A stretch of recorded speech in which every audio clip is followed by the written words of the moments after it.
बहुत समय पहले की बात है। उत्तर दिशा में एक समृद्ध राज्य था सुवर्णगढ़। वहां के राजा थे वीर और न्यायप्रिय राजा अग्निराज। उनकी तलवार बिजली की तरह चलती थी और उनका हृदय प्रजा के लिए करुणा से भरा था। राजा की रानी थी अत्यंत सुंदर और बुद्धिमती रानी चंद्रलेखा। उनकी आंखों में चांदनी सी शांति थी और मन में अपार साहस। सुवर्णगढ़ में खुशहाली थी खेतों में लहराती फसलें, बाजारों में रौनक और लोगों के चेहरों पर संतोष। लेकिन हर सुख के पीछे छिपा होता है एक तूफान। एक रात महल की ऊंची मीनार से रानी ने दूर जंगल में अजीब सी लाल रोशनी देखी। महाराज, कुछ अनिष्ट होने वाला है, रानी बोली। राजा मुस्कुराए। जब तक अग्निराज जीवित है सुवर्णगढ़ पर कोई आंच नहीं आएगी। उन्हें क्या पता था, खतरा उनके अपने ही दरबार में छिपा है। विश्वासघात की शुरुआत। वो दरबार में एक मंत्री था महामंत्री विक्रांत। वो बाहर से वफादार पर भीतर से महत्वाकांक्षी था। विक्रांत ने पड़ोसी राज्य के दुष्ट राजा भैरवसेन से गुप्त संधि कर ली। योजना: पहले राज्य में अशांति फैलाओ, फिर जनता को राजा के खिलाफ भड़काओ और अंत में हमला कर दो। रानी चंद्रलेखा को संदेह हुआ। उन्होंने एक विश्वस्त सैनिक को गुप्त जांच पर भेजा। कुछ ही दिनों में सच्चाई सामने आ गई। रानी ने राजा से कहा, महाराज, दुश्मन बाहर नहीं भीतर है। राजा स्तब्ध रह गए। युद्ध की घोषणा। भैरवसेन ने सुवर्णगढ़ पर हमला कर दिया। ढोल नगाड़े गूंज उठे, तलवारें टकराईं, घोड़े दहाड़े। राजा अग्निराज स्वयं सेना का नेतृत्व कर रहे थे। रानी चंद्रलेखा भी महल में बैठी नहीं रहीं।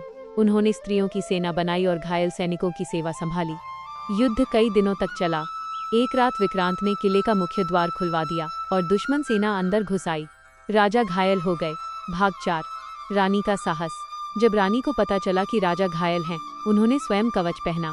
चंद्रलेखा घोड़े पर सवार हुईं। उनकी आंखों में अग्नि थी। उन्होंने युद्ध भूमि में प्रवेश किया और सैनिकों का मनोबल बढ़ाया। जब तक चंद्रलेखा जीवित है सुवर्णगढ़ नहीं झुकेगा। रानी ने विक्रांत को युद्ध में ललकारा। दोनों के बीच भीषण द्वंद्व हुआ। अंत में रानी ने विक्रांत को परास्त कर दिया, लेकिन भैरवसेन अभी जीवित था। अंतिम महासंग्राम। भैरवसेन और अग्निराज आमने सामने आए। राजा घायल थे, फिर भी डटे रहे। तभी भैरवसेन ने छल से वार किया। राजा गिर पड़े। रानी चंद्रलेखा ने ये देखा और क्रोध से कांप उठी। उन्होंने भैरवसेन को चुनौती दी। भयंकर युद्ध हुआ। अंत में रानी ने भैरवसेन को परास्त कर दिया। सुवर्णगढ़ बच गया। अग्नि परीक्षा। लेकिन दरबार में कुछ लोग रानी के साहस से ईर्ष्या करने लगे। उन्होंने अफवाह फैलाई कि रानी युद्ध में दुश्मन के शिविर में गई थीं। उनकी निष्ठा पर सवाल उठाया गया। रानी ने स्वयं अग्नि परीक्षा देने का निर्णय लिया। उन्होंने जलती अग्नि में प्रवेश किया और चमत्कार, अग्नि शांत हो गई। सभी समझ गए रानी सच्ची और पवित्र हैं। राजा ने दरबार में घोषणा की, आज से सुवर्णगढ़ की सच्ची शक्ति रानी चंद्रलेखा है। नया स्वर्ण युग। राजा और रानी ने मिलकर राज्य को फिर से बसाया। गरीबों के लिए अन्न भंडार खोले, सैनिकों के परिवारों को सम्मान दिया, शिक्षा और न्याय को सर्वोच्च स्थान दिया। सुवर्णगढ़ फिर से समृद्ध हुआ और इतिहास में लिखा गया, जिस राज्य की रानी चंद्रलेखा जैसी हो उसे कोई पराजित नहीं कर सकता।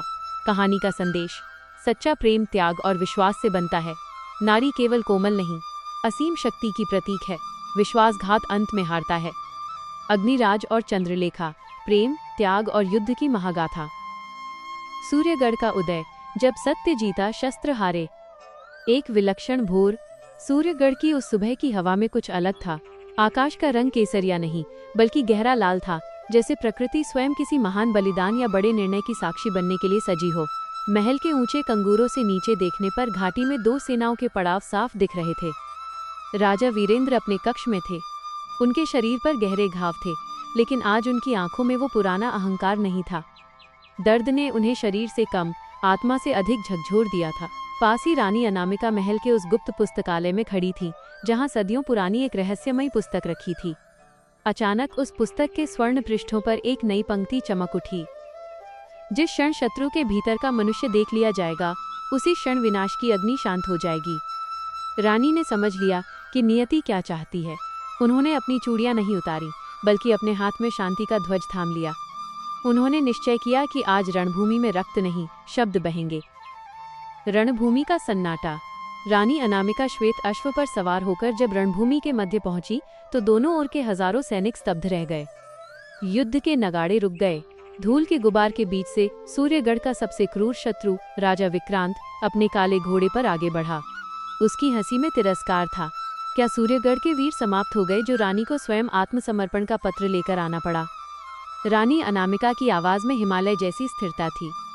विक्रांत, मैं यहाँ हार मानने नहीं, तुम्हें जीतने आई हूँ, पर तलवार से नहीं, सत्य से। संवाद जहाँ अहंकार पिघल गया। विक्रांत ठिठका। कैसा सत्य? रानी ने सीधे उसकी आंखों में देखा। तुम सूर्यगढ़ की धरती को रक्त से क्यों सींचना चाहते हो? क्या तुम्हें स्वर्ण चाहिए, या बस अपने साम्राज्य की सीमाओं को बढ़ाने का उन्माद? विक्रांत का चेहरा कठोर हो गया। उसने चिल्लाकर कहा, मेरे राज्य की धरती फट चुकी है, मेरी प्रजा दाने दाने को तरस रही है। जब मैंने मदद के लिए हाथ बढ़ाया था तो तुम्हारे इसी सूर्यगढ़ के राजा ने मेरे दूत का अपमान कर उसे खाली हाथ लौटा दिया था। यह युद्ध भूख मिटाने के लिए है।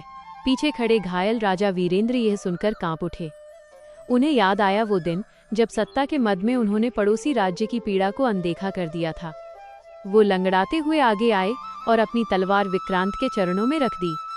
दोष मेरा है विक्रांत, वीरेंद्र की आवाज भारी थी। मैंने राजा के धर्म को भूलकर केवल अहंकार को सुना। यदि मेरी प्रजा का अन्न तुम्हारी प्रजा की भूख मिटा सकता है तो आज से सूर्यगढ़ के कोठार तुम्हारे हैं। इसके लिए युद्ध की क्या आवश्यकता? अंतिम परीक्षा और शांति का उदय। मैदान में सन्नाटा इतना गहरा था कि हवा की सरसराहट भी सुनाई दे रही थी। तभी विक्रांत के सेनापति गरजे, महाराज, यह उनकी चाल है, वे हमें कमजोर कर रहे हैं, आक्रमण कीजिए। विक्रांत के सामने दो मार्ग थे, एक जो रक्तपात और विनाश की ओर जाता था और दूसरा जो मानवता और सहयोग की ओर। उसने रानी अनामिका के शांत चेहरे और वीरेंद्र के पश्चाताप को देखा। अगले ही पल विक्रांत ने अपनी तलवार म्यान में डाल दी। जो शत्रु अपनी गलती मान ले वो शत्रु नहीं रहता। एक नए युग की शुरुआत। जैसे ही दोनों राजाओं ने गले मिलकर शांति की घोषणा की, महल की वो प्राचीन पुस्तक स्वतः बंद हो गई। उसकी भविष्यवाणी पूर्ण हो चुकी थी। राजा वीरेंद्र ने पूरे राज्य के सामने घोषणा की, तारांकन, आज से रानी अनामिका केवल मेरी पत्नी नहीं बल्कि सूर्यगढ़ की सहशासिका होंगी। उनकी बुद्धि ने वो कर दिखाया जो मेरी हजारों सेनाएं नहीं कर पाईं। परिणाम, दोनों राज्यों ने मिलकर एक विशाल नहर का निर्माण किया जिसने सूखे खेतों को हरा भरा कर दिया। हथियार पिघलाकर खेती के उपकरण बनाए गए। व्यापार और कला के नए द्वार खुले। शाम को महल की अटारी पर खड़े होकर राजा ने रानी से कहा, मैंने आज जाना कि नेतृत्व का अर्थ झुकना भी होता है। रानी मुस्कुराई, और मैंने ये जाना कि सच्चा साहस शत्रु को मारने में नहीं, उसके भीतर की घृणा को मारने में है। अगर इस कहानी ने आपके दिल को छुआ हो तो एक लाइक जरूर करें और हमारे छोटे से चैनल को सपोर्ट करने के लिए सब्सक्राइब करके परिवार का हिस्सा बन जाएं। हमारा YouTube का पूरा वीडियो देखने के लिए तहे दिल से धन्यवाद। फिर मिलते हैं नेक्स्ट वीडियो में। जय हिंद, जय भारत, वंदे मातरम। क्या आप इस कहानी के लिए